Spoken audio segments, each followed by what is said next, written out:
With fuel moving across borders and political tensions hitting on Lagos, they've had it all with the power outage. While all this is happening, Nigerian songwriter, singer and producer Tems is breaking records again. These headlines are a snapshot of where West Africa stands, balancing between energy reform, political ambition, and pop culture domination. If you've been wondering what's going on behind the scenes in Nigeria, yeah, this is actually the breakdown you need. Stick around, guys, because we're unpacking the week's biggest shift, and trust me, it's a lot more connected than you ever can imagine. Hey there, welcome back to the channel, and today we're jumping into a wild wind of updates from across Nigeria and beyond. From Dangote's mega refinery exporting over 1 billion liters of fuel to Datti Baba-Ahmed, yes, I still remain in Labour Party. Lagos State fighting for its own electricity supply, plus a massive win for Tems on the global stage. Yeah, it's one of those episodes we dive deep into all the things and things that have been going down across Nigeria. So let's dive deep into it. Come along with us. We begin our journey with the big story on Dangote Refinery. Now, if you've been following the petroleum oil space, you already know the name Dangote. But now, the refinery is finally doing what it'd been promised for years, and in just 2 months they've exported over 1.3 billion liters of petroleum. That's about 1 million tons. That's not a small number, neither is that just symbolic. That is real impact. But let's break this down for a second. Nigeria has been an oil producing giant for decades, but somehow we've spent most of that time importing refined petroleum. We drill the crude there, ship it out, pay to refine it elsewhere, and then buy it back. It's like farming tomatoes, sending them overseas,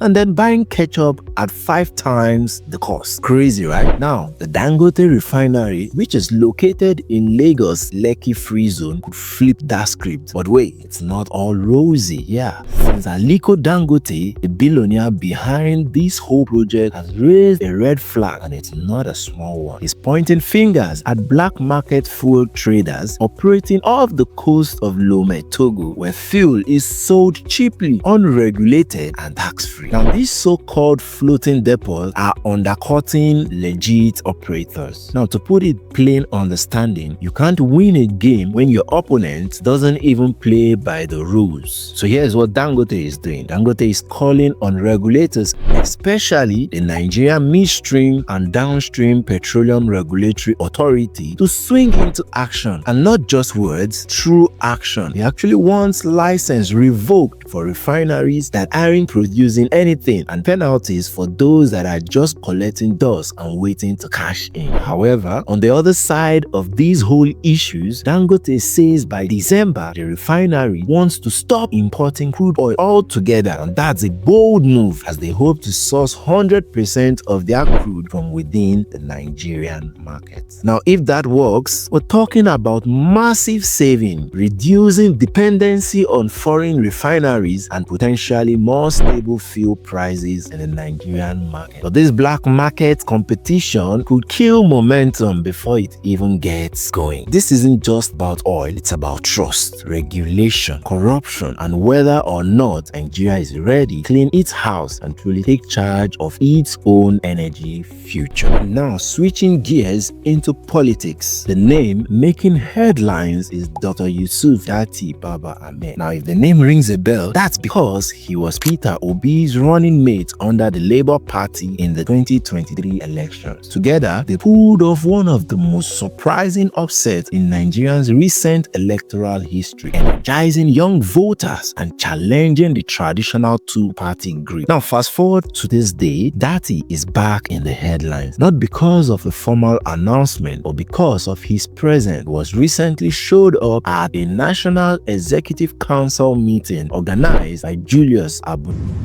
And it attracted a lot of comments. but few internal party stunts. Now, here's where it gets interesting. There was no dramatic speech, no bold declaration, but his very presence at that meeting stirs the pot. Observers are asking, is this a soft launch for a 2027 presidential campaign? But let's be clear, Datti hasn't said he's running. He insists that the meeting was about party unity, not division. He even stressed that but he's on good terms with Peter Obi. No beef, no reef. He says Obi was fully aware he would be at that meeting. Still, timing is everything in politics, and people are starting to draw lines. Is Datti repositioning himself as the new face of the Labour Party, or is this just optics? What's undeniable is that the Labour Party has some soul searching to do. After the momentum of 2023, there's been a vacuum, and voters want to know what's next. Who's leading the charge? Datti stepping into the spotlight even slightly is enough to get political circles buzzing. And with 2027 not that far away, man, every move counts. Next up is the Lagos battle for who controls the power. Now, Lagos State, being the Nigerian economic nerve center, is basically saying we're tired of waiting. Waiting for what? Well, officials from the Lagos state government have openly accused the electrical distribution companies, the DISCOs, of blocking its progress. Now, according to Biodun Ogunleye, the Lagos Commissioner for Energy, he speaks on the need for autonomy. To all participants, we are trying to understand what their concerns.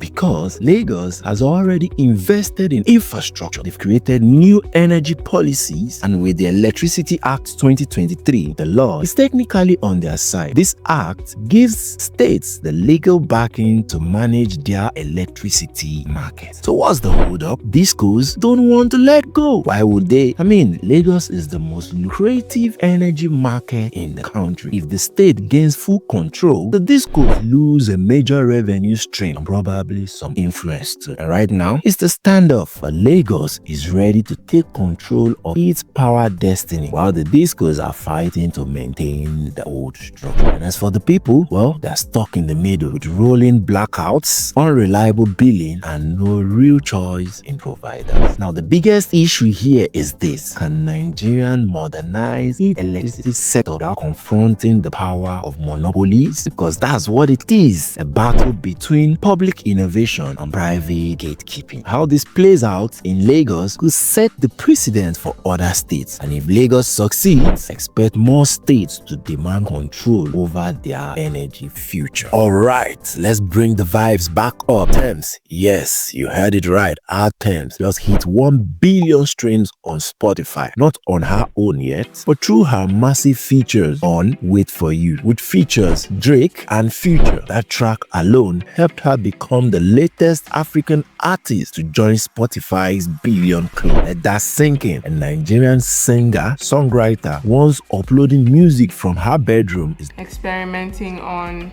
my laptop. Royalty. And yeah, she is in good company too, alongside the likes of Whiskey, Rema, and Tyler from South Africa. Tems is proving that African artists are just guests on the world stage. They are headliners. This isn't just about one song or 1 billion streams. Tems already has a Grammy, a feature on Beyonce's album, and collaborations with the biggest names in hip-hop. She has become the symbol of what's possible when talent, timing, and vision aligns. And for anyone wondering if Afrobeat is just a trend, Tems is your answer. She's not a moment, she is a movement. So let's zoom out a little bit. The Nigerian refinery industry is finally finding its legs, but it walking on shaky ground. Without serious regulatory reform, black market forces could kill the process before it takes root. And politically, 2027 is still a few years away, but the chessboard is already shifting, and Datti Baba-Ahmed is moving pieces quietly but strategically. And in Lagos, the fight for energy independency is heating up, not in the usual geopolitical sense, but in literal megawatts. If the state pulls this off, it could redefine what local governance means. And on the cultural side, Tems is showing the world that our sound, our stories deserve center stage. And yeah, that's it for today's deep dive. If you enjoyed this breakdown, do me a favor, like the video, hit the subscribe button and turn on the notification, and also drop your comments. I want to hear from you. What do you think about Datti's next move? Should Lagos get full power, autonomy? And hey, are you bumping Tems on your playlist? Catch you on our next episode. Until then, stay sharp, stay curious, and as always, stay peace.